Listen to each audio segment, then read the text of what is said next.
the truth.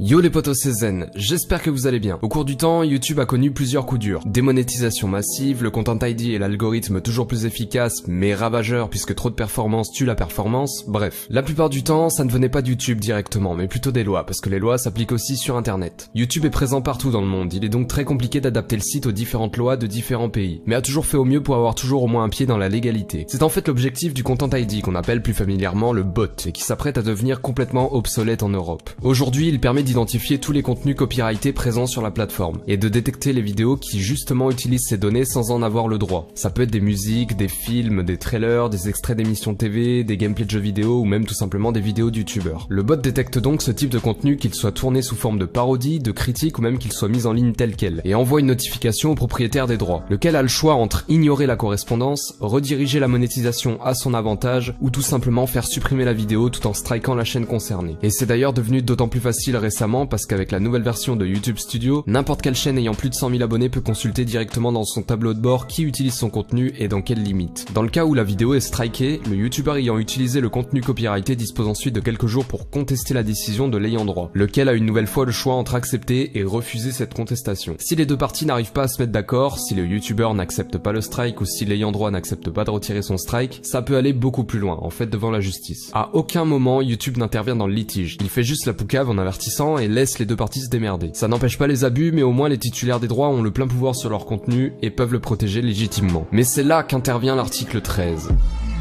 L'article 13, il concerne pas que YouTube et les youtubeurs. En fait, il s'applique sur l'entièreté d'internet dans l'Union Européenne. Il est en pourparlers depuis maintenant plus de 2 ans et une première version de cette loi a été votée en juillet, pour être remaniée en septembre et pour que la version finale soit définitivement votée en janvier prochain par les députés européens. Elle a pour but à la base de protéger les créateurs, de faire respecter au pied et à la lettre les droits d'auteur. C'est-à-dire qu'elle a pour but de forcer les gens à utiliser leur propre contenu pour pousser à la création. En soi, c'est une bonne chose, mais c'est une mesure extrême. Extrême puisque l'article 13 veut que toute plateforme sur internet soit tenue à 100% responsable de ce qui sera posté par ses utilisateurs, et ce sans préavis. Ça concerne par exemple les gifs, les mèmes, les images postées sur Facebook, Twitter ou Instagram, les photos de profil des utilisateurs, les citations, extraits ou photos utilisées sur Wikipédia et bien d'autres choses. Cette loi veut que les plateformes aient le plein contrôle sur tout ça. Et vous vous doutez bien, c'est absolument impossible pour la plateforme YouTube. Parce que sur YouTube, on upload plus de 400 heures de vidéos chaque minute. YouTube n'a ni la technologie ni les ressources humaines pour contrôler 9600 heures de vidéos par jour. Ils ont donc posté sur leur compte Twitter 6 vérités ignorées sur l'article 13. Je vous les résume. L'article nuit involontairement aux créateurs, parce qu'il oblige les plateformes comme YouTube à bloquer littéralement la plupart des mises en ligne. Ils disent aussi qu'ils reversent déjà près de 800 millions d'euros chaque année aux ayants droit de l'Union Européenne. Si l'article passe, cette somme serait démultipliée et obligerait donc YouTube à fermer sa plateforme en Europe. En soi, YouTube n'est pas contre cette loi, mais veut qu'elle soit revisitée pour que la responsabilité des droits d'auteur soit celle des ayants droit. Dans ce cas, rien ne changerait pour YouTube puisqu'il applique déjà cette règle grâce au Content ID. En clair, si l'article n'est pas remanié, les conséquences seraient désastreuses. Pour nous Français, on nous annonce que plus de 4 millions de chaînes seront bloquées. Presque plus aucun youtubeur ne pourrait se plier à cette règle et des milliards de vidéos, anciennes comme nouvelles, seraient supprimées. En clair, en France, il ne resterait que Vevo et les chaînes TV qui sont déjà protégées par leurs propres droits d'auteur. Et aussi les chaînes qui produisent des trailers, enfin bref. En clair, il ne restera que les grandes entreprises et YouTube ne deviendra plus qu'un outil commercial pour promouvoir des produits et des services. Nous, Européens, on n'aura plus accès au contenu mis en ligne en dehors de l'Europe.